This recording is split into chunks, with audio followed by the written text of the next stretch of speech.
बच्चों, happy mathematics to you all. Applications of trigonometry chapter चल रहा है हमारा। हम दो तरह के क्वेश्चंस इसमें एग्जांपल्स में कर चुके हैं। वन ट्रायंगल जिनमें फिगर में बन रहा है और दो बन रहे हैं। एग्जांपल्स हो चुके हैं उनके। वन ट्रायंगल से रिलेटेड जो क्वेश्चन एक्सरसाइज में थे वो भी सॉल्व हो चुके हैं। तो आज से शुरू करने वाले हैं वो क्वेश्चंस जिनमें एक ही फिगर के अंदर हमें दो ट्रायंगल्स नजर आएंगे। तो पहला क्वेश्चन जो इस कैटेगरी में है वो है question number 6। A 1.5 meter tall boy is standing at some distance from a 30 meter tall building. The angle of elevation from his eyes to top of the building increases from 30 to 60 degree as he walks towards the building.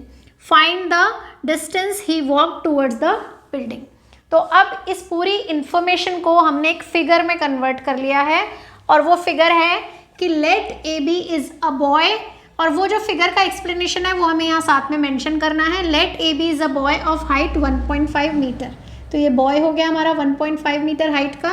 C D जो है वो हमारी building है जो 30 metre height की है, और जो बॉय है उसकी आइज़ और उसकी हाइट को हम आसपास ही मानेंगे क्योंकि आइज़ बिल्कुल हाइट के ऊपर की तरफ ही रखती हैं। तो हमने मान लिया कि ए ही उसकी आई है।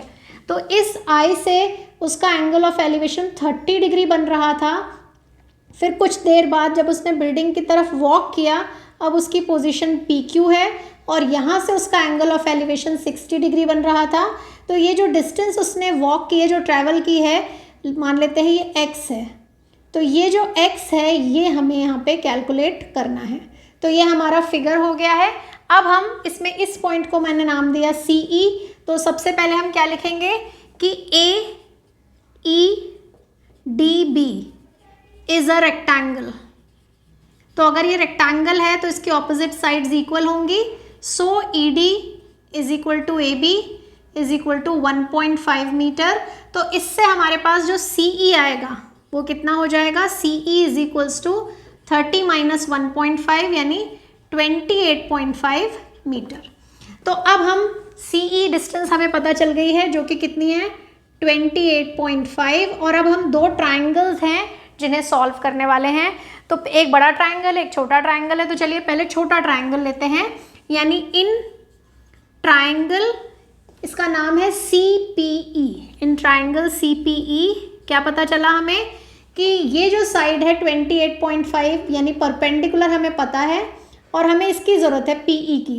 तो हमने परपेंडिकुलर और बेस पे जो ट्रिग्नोमेट्रिक रेशियो लिया वो होता है 10 60 degree is equals to perpendicular upon base. Perpendicular की जगह है हमारे पास CE और बेस की जगह है हमारे पास PE। तो जो 10 60 है इसकी वैल्यू होती है √3। CE जो है 28.5 और PE है हमें कैलकुलेट करना है, तो उसको मैं अभी ऐसे ही रख देती हूँ। अब हम इसे क्रॉस मल्टीप्लाई करके PE की वैल्यू ले लेते हैं। तो PE is equals to 28.5 upon √3। Denominator में √3 सॉल्व करना ज़रा मुश्किल है तो थोड़ा रैशनलाइज कर लेते हैं। तो अब हमारे पास PE की वैल्यू हो गई 28.5 √3/3। तो क्योंकि सारी लेंथ मीटर में है, ये भी मीटर में है, तो एक ट्राइंगल से हमने ये वैल्यू कैलकुलेट कर ली। इसको एक कहा मैंने इक्वेशन 1। अब हम ट्राइंगल बदलते हैं। तो जो ट्राइंगल अब मैं लेने जा रही हूँ वो है ट्राइंगल CAE। ट्राइंगल CAE में क्या पता चला कि ये वाली फिर इसमें CE काम में आएगी, और क्योंकि हमें x कैलकुलेट करना है हमें ये पूरी लेंथ लेनी पड़ेगी। ये फिर से परपेंडिकुलर और बेस है, यानी हम फिर से tan ही यूज़ करने जा रहे हैं। tan 30 is equals to perpendicular upon base यानी CE अपॉन AE। अब हम इनकी वैल्यूज़ रिप्लेस करते हैं। tan 30 की वैल्यू 1 अपॉन √3 होती है, CE 28.5 ऑलरेडी है, और AE जो है वो सम है AP और PE का। तो अब मैंने फिर से क्रॉस मल्टीप्लाई किया, AP plus PE is equal to 28.5 √3। अब होगा क्या, PE की वैल्यू हम ऑलरेडी यहाँ पे फाइंड आउट कर चुके हैं, तो उसको ले जाके हम 28.5 √3 में से सब्ट्रैक्ट करने वाले हैं और वैल्यू रिप्लेस करने वाले हैं। तो AP is equal to 28.5 √3 minus 28.5 √3 upon 3। तो जब मैं सॉल्व करने जाऊंगी मैं 28.5 √3 कॉमन ले लूँगी। तो AP इज इक्वल टू 28.5 √3 मैंने कॉमन लिया, तो अंदर बचा एक जगह 1 और एक जगह 1/3। जब हम इसको सॉल्व करेंगे एलसीएम वगैरह ले करके, तो ये बन जाएगा 3 एलसीएम 3 - 1 यानी 2/3। अब मैं 3 से 28.5 को कट करने जा रही हूँ। 3 9 ज़ा 27, 1 बचा, 3 5 ज़ा 15, 9.5। अब 9.5 को 2 से मल्टीप्लाई किया तो 19 √3 मीटर्स। ये हो गई वो डिस्टेंस जो इसने ट्रैवल की है। चाहे तो हम √3 की जगह √3 की वैल्यू रिप्लेस कर सकते हैं 1.732, अदरवाइज हम ऐसे ही छोड़ सकते हैं। 19 √3 इसका आंसर है। जो डिस्टेंस उस लड़के ने ट्रैवल की है 30 डिग्री के एंगल को 60 डिग्री के एंगल में कन्वर्ट करने के लिए। तो अब मैं करने जा रही हूँ क्वेश्चन नंबर 7। क्या कह रहा है question number 7? From a point on ground the angle of elevation of a top and bottom of a transmission tower that is fixed on a 20 meter high building are 60 degree and 45 degree respectively. Find the height of the tower. ये AB है जो 20 metre high building है, इसके ऊपर AC एक transmission tower है जिसकी height हमें फाइंड आउट करनी है। ग्राउंड पे एक पॉइंट है D, यहाँ से जो ट्रांसमिशन टावर है उसके टॉप पे एंगल ऑफ एलिवेशन 60 डिग्री बन रहा है और बॉटम पे बन रहा है 45 डिग्री। फिगर में चेंज हो गया और फिगर का एक्सप्लेनेशन हमने यहाँ लिख दिया। जो सारी बातें मैंने आपको बोली वो यहाँ लिखी हुई हैं कि let AB is a 20 metre high building and AC is transmission tower, D is a point on ground from which angle of elevation of top C and bottom A are 60 and 45 degree respectively. कम से कम word में हमें इस figure को पूरी तरह से यहाँ एक्सप्लेन करना है, लेकिन मिनिमम वर्ड्स में, क्योंकि हमें थ्योरी नहीं लिखनी है, हमें सिर्फ समझाना है, तो उस हिसाब से हमें यहाँ पे लिखना होता है। अब हम आते हैं अपने ट्राइंगल्स पे। तो जो मैं ट्राइंगल पहले लेने जा रही हूँ वो है triangle ABD। In triangle ABD ये एंगल दिया गया है 45 डिग्री, ये साइड है AB जो हमें पता है 20, और इस DB की हमें ज़रूरत है क्योंकि ये बड़े ट्राइंगल में भी हमारे काम में आने वाली है। यानी हम फिर से परपेंडिकुलर और बेस पे हैं, इसलिए tan 45 is equals to perpendicular upon base. Perpendicular की जगह AB, बेस की जगह DB। tan 45 की वैल्यू 1 होती है, AB 20 है, तो DB पता चल गया हमें कितना हो गया, क्रॉस मल्टीप्लाई किया, DB is also equal to 20 metre. तो इस तरह से हमारे पास पहले ट्राइंगल से एक वैल्यू आई। अब हम दूसरा ट्राइंगल लेने जा रहे हैं। दूसरा ट्राइंगल है हमारा CBD। यहाँ फिर से वही ये पूरी लेंथ और ये काम में आने वाली है जो कि परपेंडिकुलर और बेस है, तो फिर से tan 60 perpendicular upon base, perpendicular की जगह BC, बेस की जगह DB। tan 60 की वैल्यू √3 होती है। BC जो है वो दो पार्ट्स में है, 20 और x, और DB जो है वो हम ऑलरेडी यहाँ से कैलकुलेट कर चुके हैं 20। तो ये जो हमने यूज़ किया है, ये हमने कहाँ से यूज़ किया है, किसी इक्वेशन से, तो इस इक्वेशन को नंबर दे देते हैं और फ्रॉम इक्वेशन 1। तो अब हम इसे काम में लेने जा रहे हैं। कैसे करेंगे, क्रॉस मल्टीप्लाई। तो 20 को √3 से मल्टीप्लाई किया, 20 √3 is equal to 20 plus x। तो यानी अगर मुझे x कैलकुलेट करना है, 20 √3 में से मैं 20 सब्ट्रैक्ट करूँगी, 20 कॉमन, अंदर बचा √3 - 1। यही आंसर हो सकता है, या फिर हम वही √3 की वैल्यू रिप्लेस कर सकते हैं। 1.732 मैंने यहाँ से रिप्लेस किया, तो उसमें से 1 माइनस होगा, 0.732 बचेगा, उसे हम 20 से मल्टीप्लाई कर दें, आंसर आ जाएगा। पर बुक में इसी तरह से आंसर दिए हैं, इसलिए मैं भी यहीं पे छोड़ रही हूँ। तो हम यहाँ तक भी निकाल लेते हैं, तो हमारा आंसर करेक्ट है। तो अब मैं करने जा रही हूँ क्वेश्चन नंबर 8। बिल्कुल सेम है जैसे हमारा इससे पहले वाला क्वेश्चन था। ध्यान से देखिए, पूरा फिगर बिल्कुल वैसा ही है। अ स्टैचू 1.6 मीटर टॉल, ये स्टैचू है जैसे उस क्वेश्चन में ट्रांसमिशन टावर थी, stands on top of a pedestal. यहाँ पे पेडेस्टल है, वहाँ बिल्डिंग थी, पेडेस्टल हमने AB लिया है।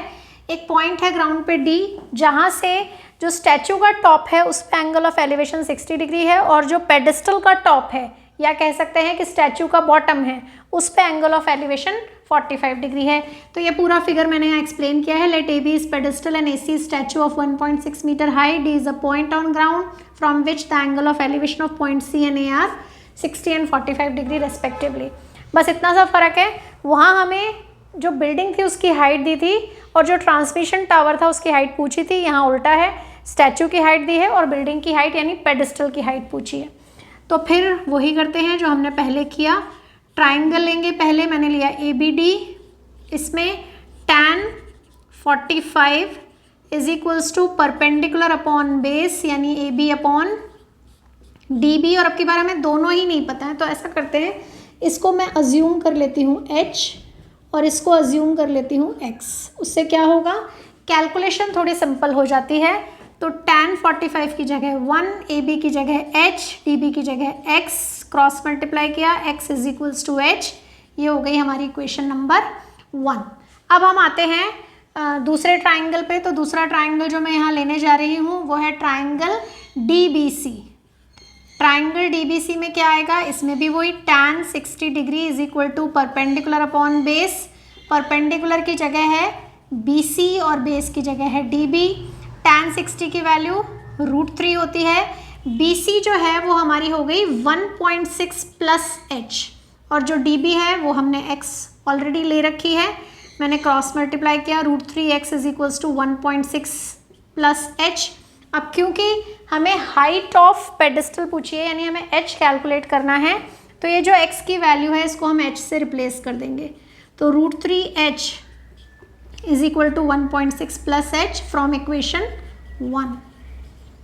अब H को इस तरफ ले आती हूँ मैं, √3h minus H is equals to 1.6, H common लिया तो अंदर बचा √3 minus 1 is equal to 1.6, H is equals to 1.6 divided by √3 minus 1, जिसे हम रैशनलाइज कर लेंगे।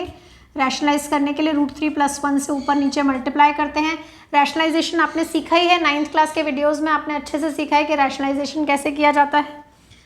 1.6 ब्रैकेट √3 प्लस 1, यहाँ आइडेंटिटी लग रही है a plus b into a minus b, तो a का स्क्वायर करना है यानी √3 का स्क्वायर करना है जो कि 2 हो जाएगा, b स्क्वायर यानी 1 करना है, तो ओवरऑल ये हो गया 1.6 √3 प्लस 1, 3 माइनस 1 दैट इज 2, और 2 से हम 1.6 को कट कर दें तो हमारे पास क्या बचेगा 0.8। तो ओवरऑल आंसर हमारा क्या हो गया 0.8 ब्रैकेट √3 प्लस 1। ये है हमारी हाइट ऑफ द पेडेस्टल जो हमसे पूछी गई थी। तो इस तरीके से हम ये कैलकुलेट कर सकते हैं। √3 की जगह वैल्यू भी रिप्लेस कर सकते हैं आप चाहें तो, और नहीं भी करेंगे तो भी चलेगा। यही हमारा आंसर है। हाँ, आंसर के साथ में यूनिट्स का होना बहुत ज़रूरी है। ये आंसर मीटर्स में आ रहा है तो यहाँ मीटर लिखा हुआ होना मस्ट है। तो ये है आज के 3 क्वेश्चन। इससे ज़्यादा क्वेश्चन मैं एक साथ आपके ऊपर बर्डन नहीं डालूंगी, तो इसलिए हम धीरे धीरे आगे बढ़ेंगे। तो ये 3 क्वेश्चंस कैसे लगे आपको, समझ में आ गए कि नहीं, कोई कन्फ्यूजन तो नहीं है, सब कुछ आप मुझे कमेंट करके बताएंगे। आज का वीडियो अगर आपको अच्छे से समझ में आ गया, लाइक करेंगे, अपने फ्रेंड्स के साथ जिनको भी इसमें प्रॉब्लम आ रही है उनके साथ शेयर करेंगे, और जिन लोगों ने सब्सक्राइब नहीं किया वो सब्सक्राइब करेंगे। Happy mathematics to you all.